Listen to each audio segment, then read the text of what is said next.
Brad, meet Holly from Gaming Trend, and Holly, meet Brad. He is the audio director at ZeniMax Online Studios. So take it away. All right. Sorry, I don't think you can do push to talk on here. My dog wants to be bad right now. But yes, so Brad, I am so completely honored to be able to chat with you. Like, I cannot tell you what a huge fan I am, and I am not kidding.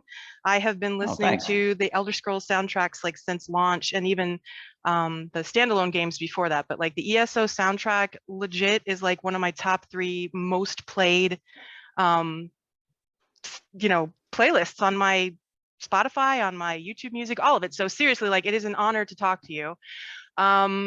So yeah, thanks a lot. Yeah, you do wonderful work. So now that we've boosted your ego, I just have a few questions for you, and I promise I won't keep you too long. I first of all just wanted to kind of figure out what your background in music is. Like, where did you get your start? Okay. So like a lot of kids, I took piano lessons when I was pretty young. Started in 4th or 5th grade, I guess. And it was one of those things that I was forced to do. I didn't really want to do it. And in fact, my mom was my piano teacher. So I couldn't really weasel out of it. Like, I had to do it. And I did that for a few years. But what I really wanted to do was play the drums. I thought drums were so cool, way cooler than piano. And I used to always just tell people that I was a drummer, even though I wasn't. Like, I was like, oh, I would carry around drumsticks and be like, I play the drums. And eventually I convinced my parents to let me switch from piano to drums, which was a big step forward in getting me excited about music and kind of setting me on my path, so to speak. And so I went from like banging on the proverbial pots and pans in the basement, or, old boxes and buckets and things, and got a drum set, and then got more and more drums, started playing in bands, and started playing in the high school bands and rock bands and stuff like that with friends. And then I went to college and sort of thought music was still just a hobby, just something to do in the background. And started taking, quote unquote, regular college type classes.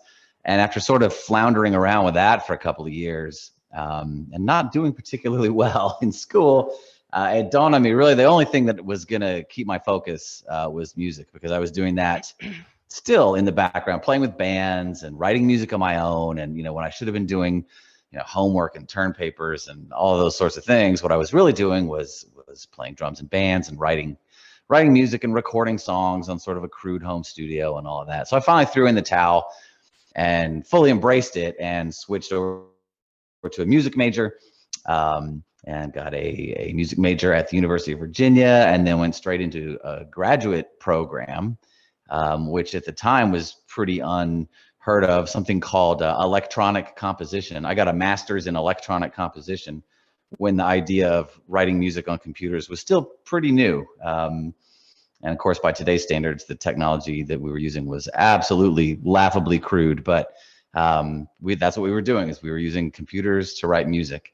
So that's kind of the fast forward version from being like, 10 years old, taking piano lessons and hating it, to about 15 years later, I guess, graduating with a master's in electronic composition. And then, of course, ironically, the piano lessons that I hated as a kid, of course, came back to actually prove somewhat beneficial, since I knew how to play piano, and ended up, of course, to this day, there's not a day goes by that I'm not sitting in front of a piano keyboard. So I guess there you go. Right. What year was that with the electronic degree that you were getting, and that you were just talking about some of the different programs?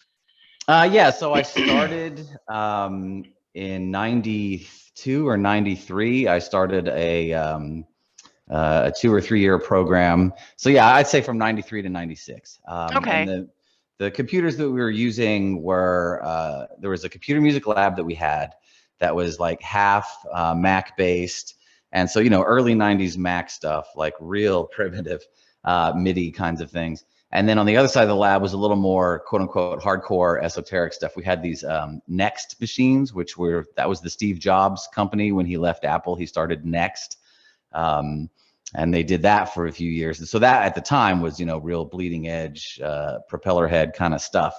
And so we were using those to do music creation and sound manipulation almost the way a computer programmer would. It was a lot of scripting and coding and algorithms and so on and so forth. It wasn't what you think of with, today when you think of somebody singing in front of their computer and banging out music. It didn't look anything like that. It looked like computer programming. And I spent countless sleepless nights, 24-hour shifts, whatever. Like I had access to all of that stuff as a college student for free. And so I'll be damned if I wasn't going to take advantage of it. So I lived in that lab nonstop, and just had the best time. So that's where I cut my teeth on all of that kind of thing.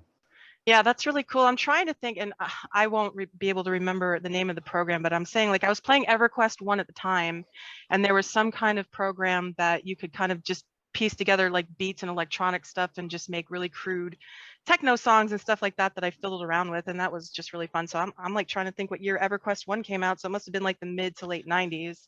Yeah, they had a lot of programs called, the general term was trackers. I don't know if maybe what you were using was a tracker. And that was, again, just the very early beginnings of putting tools in the hands of sort of, the everyday folk, of being able to download some kind of program and put in some little bits of digital audio and program. Here's my drum part, here's my bass line.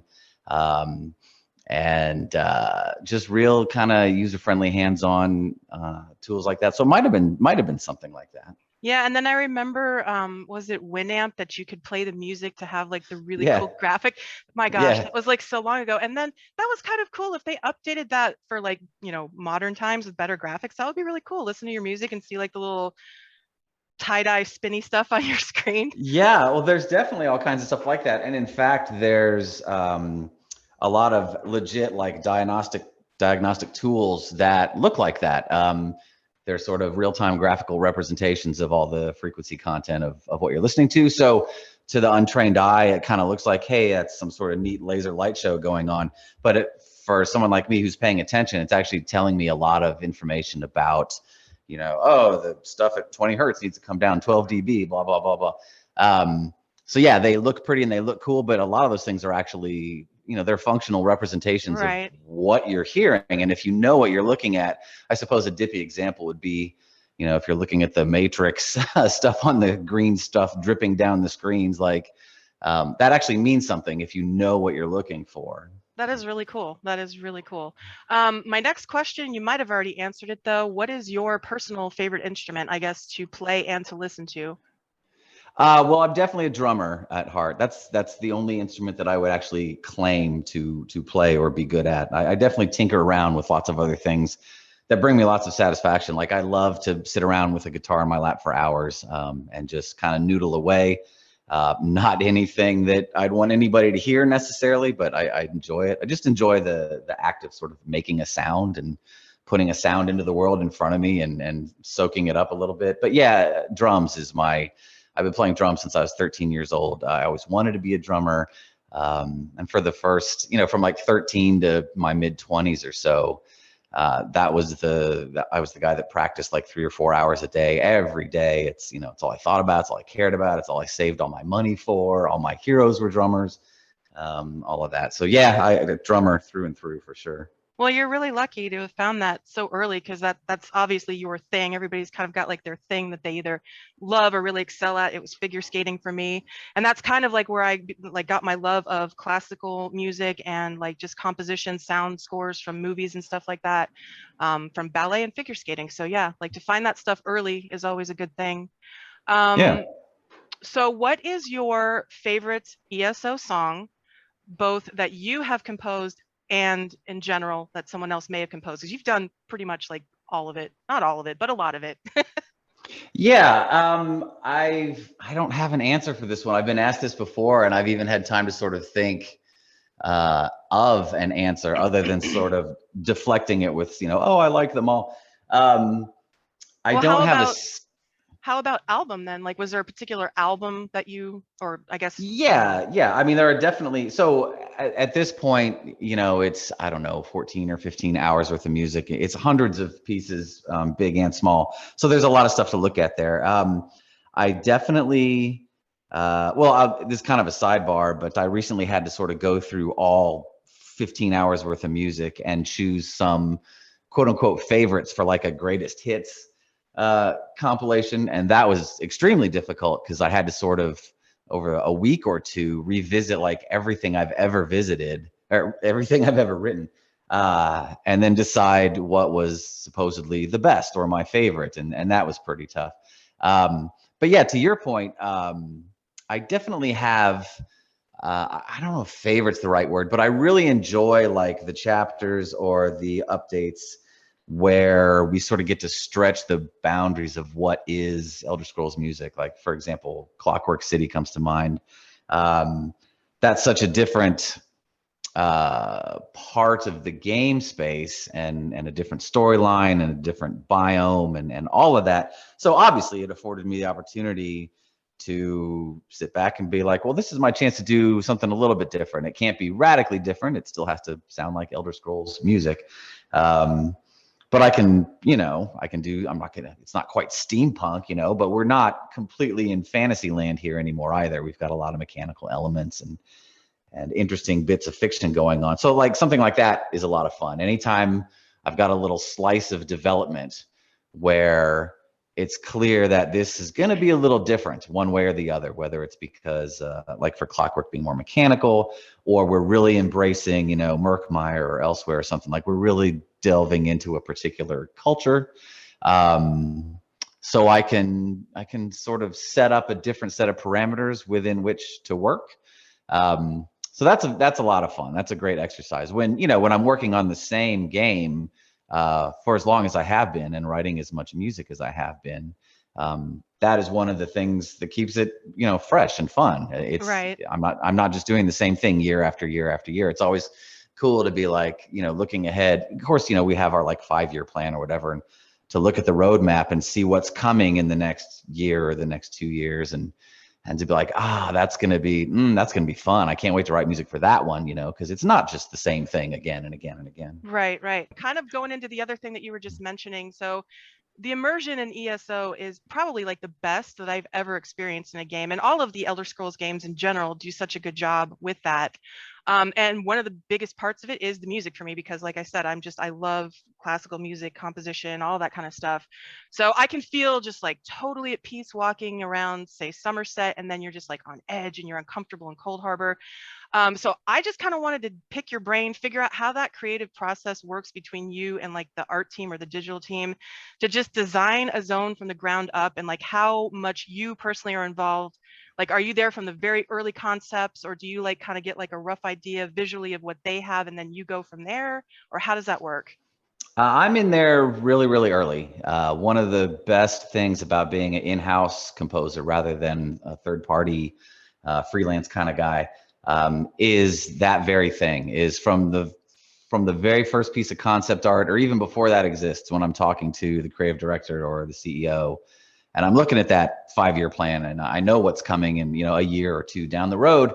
We're already having those discussions like, okay, here's the general tone or vibe of this update. So, hey, Brad, start thinking about that. You know, we're going to need a new title theme that fits that tone. We're going to need another hour's worth of ambient music that fits that tone. So we start having that conversation, and then, you know, concept art starts rolling in, and then early stages of world building start rolling in, and I'm able to jump in the client and fly around the zones and, you know, basically visit all the places. And then so I start to, you know, get a sense of the thing, like what it should sound like, what the scope of it is, what the big beats are, what the big events might be, what the storyline is, all those kinds of things. And then, you know, I start putting virtual pen to paper and start trying to come up with ideas that will go with that. So sort of the easiest stuff, or the starting point, I guess, is like ambient music for particular zones. You jump into a place like Murkmire, you know, it's got a certain look and feel, you know what the culture is. I have a sense of what the story is going to be. I start thinking about what sort of instrumentation and musical language things I want to do that will dovetail nicely with all of that. And then just kind of start trying stuff out. And then, you know, some of it's keepable, some of it isn't. And you just start building more and more things. And Yeah, so it's a nice, long, gradual process, about a year long, honestly, for each of those chapters. From the moment somebody says, Brad, here's what it's called, and here's what the mood is going to be, through the concept art, the play testing, the writing, the recording, the post-production, integrating, QA and testing, and out the door it goes, is a good solid year, or maybe even a little bit more. And again, being in-house, that's great because I'm deeply involved and committed to each and every one of those stages. I'm still there at the very end, play testing once the final product is in, and it's me that makes the decisions about integration, what music goes where, what events will trigger what stingers and fanfares and so on and so forth. Whereas in a lot of situations, you get somebody offsite, some sort of freelance or third-party person who writes music and then hands it over. And then you'll have integrators or sound designers or an audio director or somebody who puts it all in the game and does all of that. And then somebody else that tests it, et cetera, et cetera. I think that's one of the strengths of our setup, is the buck kind of starts and stops with me. Like, I'm involved in all of that stuff, for better or for worse.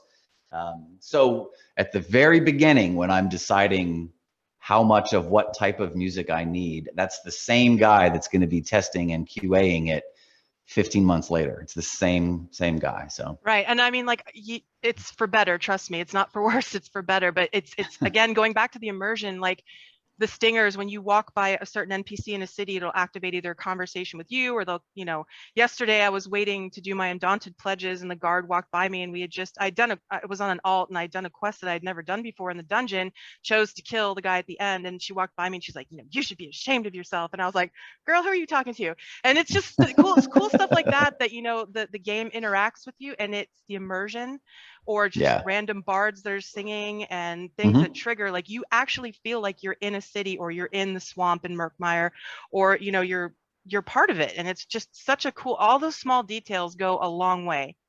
Yeah, that's a big part of it. Obviously, not just music, but all the other things that you said as well. You want to create an environment that I can go and stand somewhere in game for 2 hours and do hardly anything other than sort of, rifle through my inventory or do some side quests, or it just, to create a space that's alive and organic and just feels great to be in. And so go ahead, sorry. So just, obviously, so music has to do its part. It can't be repetitive. It can't wear out its welcome. Certainly can't be obnoxious or anything. So a lot of, particularly the ambient pieces and the way they're written and then the way they're integrated, takes great pains to make sure that even that person is like, I'm just going to sit right here and fish for all afternoon. I want to make it so that hopefully that person won't, after 30 minutes, like, and turn off their music, that even after, fishing for 2 hours, they'll still be like vibing on the soundtrack. Yeah, well, I mean, like, I know that I'm like the weirdo, that it never gets old for me. I'm not that kind of person that likes to put on music or Netflix when I'm playing the game. And I have a friend that recently just got back into ESO, and we also introduced one of our other friends. She's brand new, so we took her through her first dungeons last night, and I was just telling her, like, listen to the music, like. And then we killed some dragons and elsewhere. I'm like, just how awesome is this? How many dragons have we killed in other games? And this is next level. Like, you don't get this feeling in other games. And she was like, this is so cool, My 74-year-old mom plays ESO, by the way. She just hit level 50 on her first character, and she's, she says the same thing. So, like, you guys really, you do such a fantastic job. So the other question, I was talking to Rich, and he had told me, and I guess I didn't really think about this, because I guess I didn't think about it, that you are the primary guy behind all of this. So he told me that you also compose the songs that, those random NPCs sing, or the bards in the city sing. So Are there any other small, intricate things like that you are part of in the ESO world that players might not be aware of? I do the bard songs these days. Maluka did the first batch of them way back at launch. She wrote the first 10 bard songs. And I think since then, I don't know, we're up to a good 60 or 80 bard songs or something at this point. So I've written them since then. And we started, whenever it was, we started doing, was a while back now, music boxes. We added music boxes to the Crown store as something that you can have as a housing item. And so I do all those, and that's a lot of fun. I thought that was going to be a lot easier than it turned out to be. When we first proposed the idea of having a literal music box that you would decorate your home with, and you can turn it on and listen to music and turn it off once you've had enough. You know, they turned to me and they said, "Are you going to be able to generate, you know, enough material for this?" And we decided that, you know, while some of them would have new songs, it would be okay. Sometimes they would be music box versions of soundtrack songs, or music box versions of Bard songs, or just brand new songs. And I was like, yeah, it's going to be no problem. When I was thinking they would be sort of a simpler beast, like I would literally take the score or the music for something that exists and then point it at a music box instrument and hit render and be done. And that was kind of that would have been the lazy way to do it. And that's the way I started off doing it. And then one of the guys that I work with, to his credit, when I was playing back the first couple of music boxes, and he was kind of like, "That's it? Like, that's all you're going to do?" And I was like, "Well, they're music boxes. They just go tinkle, tinkle, and they play the song."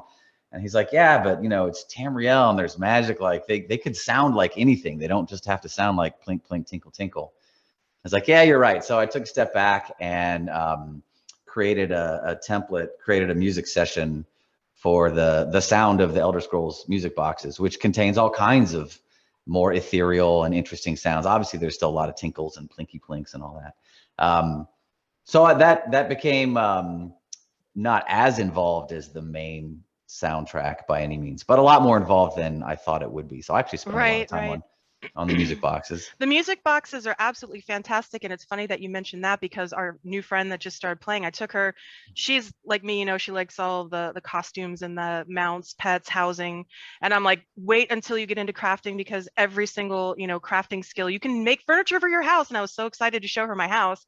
And I was like, you have to come into this room and listen to the music box. And she's like, oh, wow, that's awesome. So that was just last night. The music boxes are awesome. Yeah. And I just saw that new one that is in the Crown store. I think it's like the Fire and Flame one with the little ballerina that's spinning around. So I'm gonna buy that, put that in one of my houses. But the music, believe me, like even if I'm the only person out there that appreciates it, at least there's someone out there that appreciates it. The music boxes are great. So yeah, I mean, based on how many get sold, they seem to be pretty popular. Once in a while I think about, you know, if we could put out a music box soundtrack.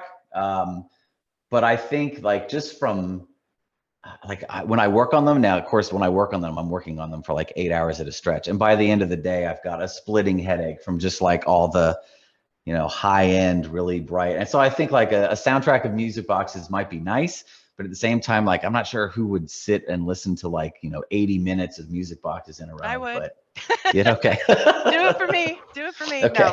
No. Though it's really crazy that you mentioned Maluka, because the next question in my list was, are you guys ever going to bring her back for more work? Like, her voice is just amazing. It's ethereal. It's just, she's awesome.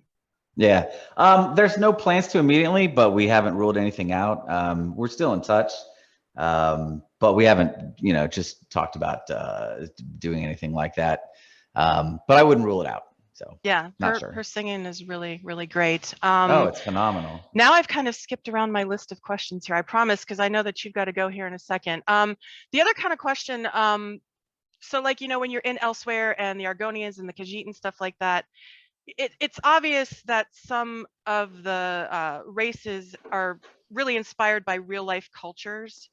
So how do you guys, as a team, you especially, because the music is what really kind of sets off Elsewhere for me. And my other question was, I'll finish this one first.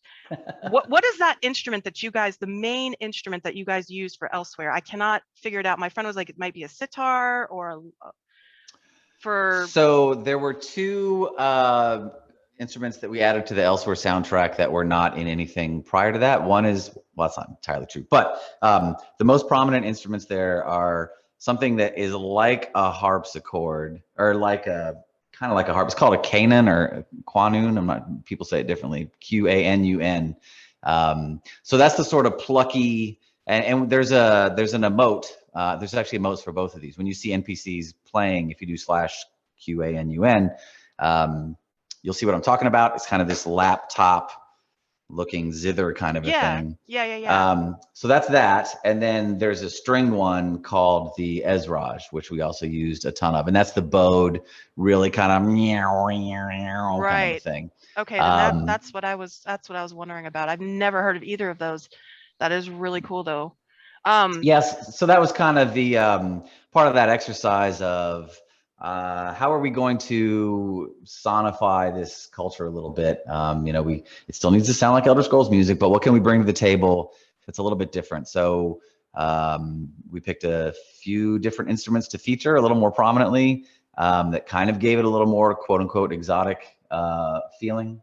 And then just in musical nerdy terms, like the scales and the pitches and the notes that we use are also a little more exotic. It's not your standard like major key, minor key kind of a thing. We had a very unique scale, a collection of pitches that all the music for Elsewhere was written using that scale. So by sort of rigorously adhering to that, and that plus the different instruments, and that was kind of like, okay, well, that's the recipe for the sound of Elsewhere, and we're going to go with that. Right. Yeah, I mean, that's just so interesting because I actually am talking to the art team tomorrow, and it's like, you know, you're designing a fictional race, you know, lizards. Like, what do lizards listen to? What do they wear? What do they listen to? What do they eat? What are their, you know, silverware, all that kind of stuff. That it's fascinating to me. I know you guys do this every day and you probably get tired of answering these questions, but to me it's just so fascinating because like you can see like, you know, the Nords take inspiration from certain real life cultures and stuff like that, but you know, you're designing a race of cat people and what do they listen to, and just the whole atmosphere of Elsewhere was so beautifully done. Like the music, the graphics, all of it. And, you know, and like, so you'll listen to like the Elsewhere soundtrack and then you'll listen to like the Somerset soundtrack, and it's just such you're in the zone, and it's just beautiful. Yeah, those are two good examples to sort of compare and contrast musically, because for Somerset, that was the most sort of typical high fantasy setting with all the spires and the elves, and so that's kind of where we went with it musically. And so the choice there was to rely heavily on wind sections in the orchestra, which I think none of the other soundtracks feature nearly as prominently. Flutes and clarinets and oboes and things like that. It's usually strings and brass, darker colors, heavier colors. But we wanted, you know, light and airy. So there's a lot of wind instrumentation in Somerset, and there is zero of it in Elsewhere. So like sort of the Venn diagram of what instruments are in Elsewhere and what instruments are in Somerset, there's some overlap, but there's a lot of non-overlap. And so you end up with that kind of a thing where you're never gonna confuse the two. If you heard a Somerset piece in Elsewhere or vice versa, you would be like, this is a bug, like something is broken. Right. No, you're absolutely right. Like for me, because I've got all of your stuff, the soundtracks in a playlist, and I just hit random shuffle on and I'll listen to it. And I don't always know which song is from which soundtrack. So over the last couple of days, like I was freaking out when they told me I could talk to you. I'm like, oh my God, seriously? And so I sat down and I listened to each particular soundtrack like in order. And you're totally right, and I can see exactly what you're saying now. Like, and I know just from being in the zones and hearing, you know, the zone ambient music and all that kind of stuff, like I knew which songs were from Somerset, but like it is absolutely no question this is from the Elsewhere soundtrack. Totally different sound, totally different vibe. So my next question, which you've also kind of touched on, is like once you have all of the songs, how do you go about recording them once you've composed them? Do you have an orchestra in-house? Do you travel? Where do you record at? Okay, so that is the best part. Yeah, I go over and do live orchestra recording.